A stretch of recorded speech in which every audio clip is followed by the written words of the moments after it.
Hello students, आज की इस वीडियो में आपको बताने वाला हूं कि प्रेजेंट इंडेफिनिट टेंस की प्रश्नवाचक वाक्यों को, यानी कि प्रेजेंट इंडेफिनिट टेंस के जो प्रश्नवाचक सेंटेंस होते हैं जिनको हम एक्टिव कहते हैं, उन्हें हम पैसिव में कैसे चेंज करेंगे।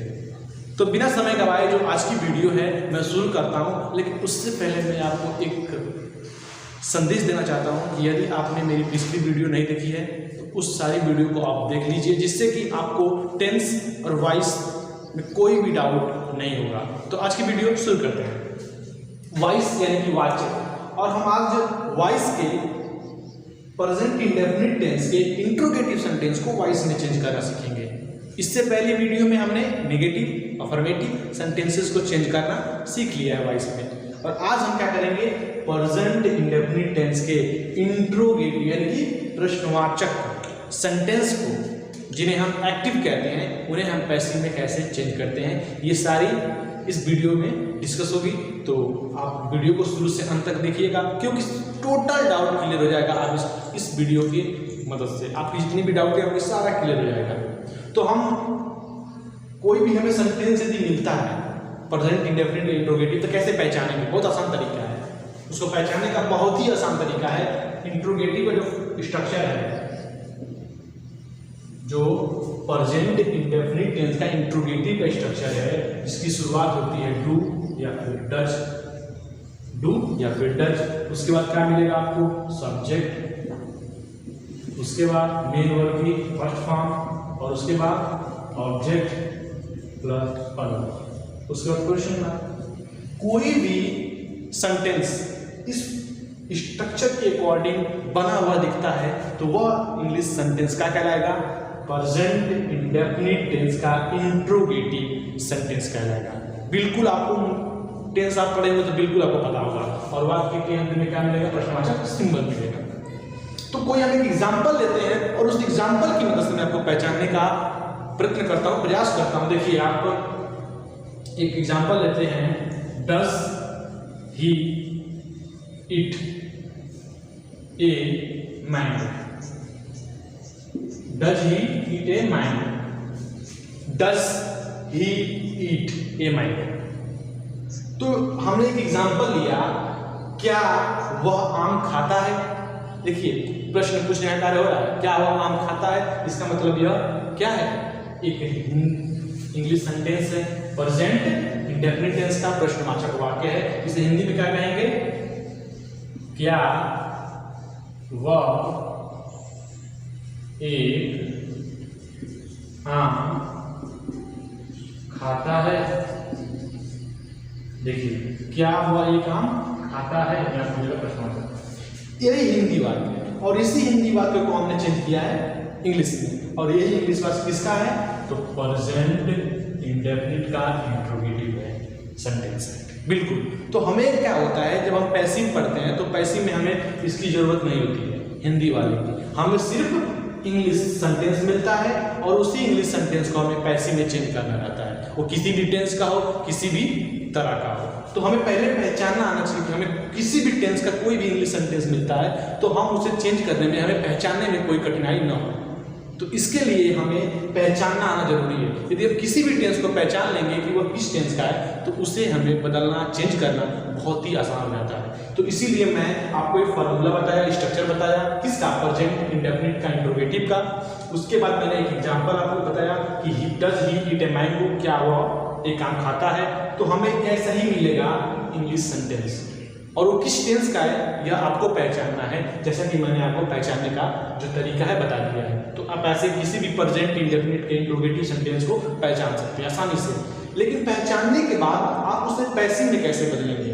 जो ये सेंटेंस आप देख रहे हैं, इसी को बोलते हैं एक्टिव। इसी को बोलते हैं एक्टिव, क्योंकि जितने भी टेंस के अंतर्गत सेंटेंसेज आते हैं जिनमें ऑब्जेक्ट जो होता है, जिसमें सब्जेक्ट प्रधान होता है, जिसमें सब्जेक्ट कार्य को करता है, उसी को बोलते हैं एक्टिव। जितने सेंटेंस आपको देखने को मिलेंगे उस सेंटेंस में जो कर्ता होता है, सब्जेक्ट होता है, उसकी प्रधानता होती है, तो वो सारे सेंटेंस क्या कहलाते हैं? एक्टिव कहलाते हैं। साथ ही साथ अब आप एक्टिव तो पहचान गए, सेंटेंस को भी हमने पहचान लिया, किसकी मदद से? स्ट्रक्चर की मदद से, क्योंकि हमने टेंस में पढ़ा है स्ट्रक्चर, उसी स्ट्रक्चर के अकॉर्डिंग हमने इसको पहचान लिया। अब हम इसे जब एक्टिव से पैसिव में चेंज करेंगे तो हमें पैसिव का भी स्ट्रक्चर पता होना चाहिए कि नहीं चाहिए? तो हमें एक्टिव का भी स्ट्रक्चर पता होना चाहिए। यदि हमें एक्टिव का स्ट्रक्चर नहीं पता होगा तो हमें उसे चेंज करने में कठिनाई हो सकती है, गलती हो सकता है। लेकिन हम स्ट्रक्चर पता है तो गलती नहीं होगी। देखते हैं उसका स्ट्रक्चर कैसे होगा पैसिव का। पैसिव का जो स्ट्रक्चर होगा किसका? प्रेजेंट इंडेफिनिट टेंस के इंट्रोगेटिव का पैसिव का स्ट्रक्चर। इस बात को ध्यान दीजिएगा, जो मैं स्ट्रक्चर बताऊंगा पैसिव में चेंज करने का वो प्रेजेंट इंडेफिनिट टेंस के इंट्रोगेटिव सेंटेंस के लिए ही लागू होगा। इसका भी आप ध्यान रखेंगे। तो जो उसकी पैसिव की शुरुआत होगी, पैसिव के स्ट्रक्चर की, किसकी? पैसिव के स्ट्रक्चर की, तो उसकी जब शुरुआत होगी तो उसकी शुरुआत होगी इज, हेल्पिंग वर्ब से, इज, फिर एम, फिर आर। देखिए is am are helping verb पहले आएगा, उसके बाद क्या आएगा? उसके बाद आएगा सब्जेक्ट नहीं आएगा। इस बात को आप ध्यान देंगे। सब्जेक्ट क्यों नहीं आता है? क्योंकि पैसिव वॉइस में ऑब्जेक्ट की प्रधानता होती है, इसलिए यहाँ पे आएगा ऑब्जेक्ट। उसके बाद क्या आएगा? मेन वर्ब की थर्ड फॉर्म। देखिए मेन वर्ब की थर्ड फॉर्म कहिए या फिर वर्ब की थर्ड फॉर्म, बिल्कुल कोई दिक्कत नहीं है। पूरे पैसिव वॉइस में वर्ब की थर्ड फॉर्म ही देखने को मिलती है। आप कभी एक चीज यहाँ देख रहे हैं, यहाँ पे ऑब्जेक्ट के बाद वर्ब की थर्ड फॉर्म आ रही है। इससे पहले आपको कहीं देखा है आपने कि ऑब्जेक्ट के बाद मेन वर्ब की थर्ड फॉर्म नहीं देखा है ना? पैसिव में होता है। ये सारी प्रक्रियाएं पैसिव में होती है।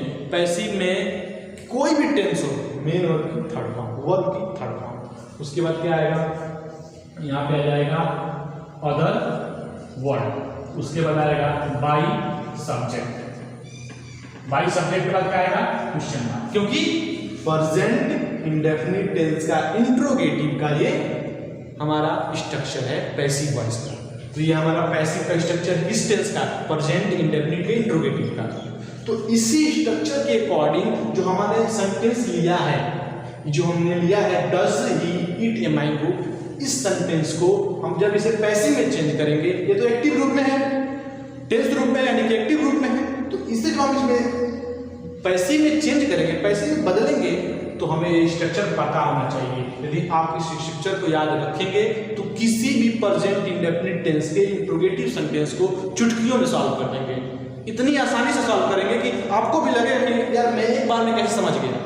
तो इस बात को कॉन्फिडेंस कब आता है? जब आता है। जब आएगा ही नहीं तो कॉन्फिडेंस नहीं आएगा। कोई कहता है कि यार मैं 5 मिनट में आपको टेंस सिखा दूंगा, 2 घंटे का कोर्स में, इतने, इससे कुछ नहीं होता है। जब तक आप नहीं करोगे ना तब तक नहीं होगा। कोई कितना हो भी आपको बता देगा, जब तक आप एक बार प्रयास नहीं करोगे घर पे तब तक शायद ना आए। तो मैंने एक एग्जांपल बताऊंगा, मैं क्या कर सकता हूँ, इस एग्जांपल को आपको चेंज करके पैसे में बता दूंगा, लेकिन घर पे जब आप एक और एग्जांपल लेकर करोगे तो गलतियां होंगी।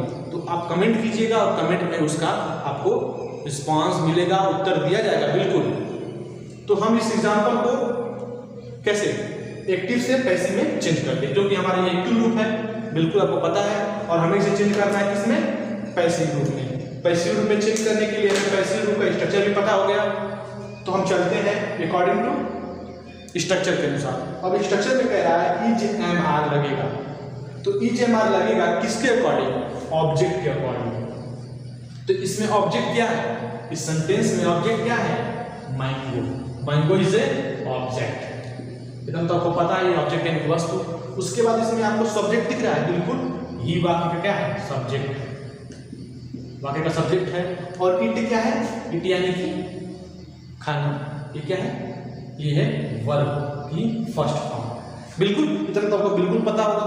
तो अब हम स्ट्रक्चर के अकॉर्डिंग चलेंगे। स्ट्रक्चर कह रहा है कि इज एम आर में से कोई एक लगेगा सबसे पहले, क्योंकि हम इंट्रोगेटिव है। तो हमारा जो मैंगो है, ए मैंगो, ए काम है, तो ए काम है तो उसे सब क्या लगेगा? इजी लगेगा। बिल्कुल आपको ये दिक्कत नहीं होगी, क्योंकि ए काम है तो इजी लगेगा, क्योंकि सिंगुलर है। उसके बाद क्या होगा? ऑब्जेक्ट लगेगा। तो ऑब्जेक्ट क्या है? ये काम ही है, तो यहाँ पे लिख देंगे ए मैंगो, लिख दिया हमने a mango, is a mango. उसके बाद क्या है? वर्ब की थर्ड फॉर्म, लेकिन यहाँ पे तो वर्ब की फर्स्ट फॉर्म है, इसकी थर्ड फॉर्म हमें लिखनी पड़ेगी।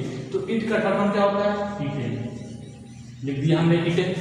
तो हो गया इज ए मैंगो ईटेन। उसके बाद क्या है, अदर वर्ड। वाक्य में अदर वर्ड है नहीं है तो छोड़ देंगे। अब देखेंगे आगे बढ़ जाएंगे। बाई, बाई दिख रहा है तो बाई जो है अकॉर्डिंग टू स्ट्रक्चर है।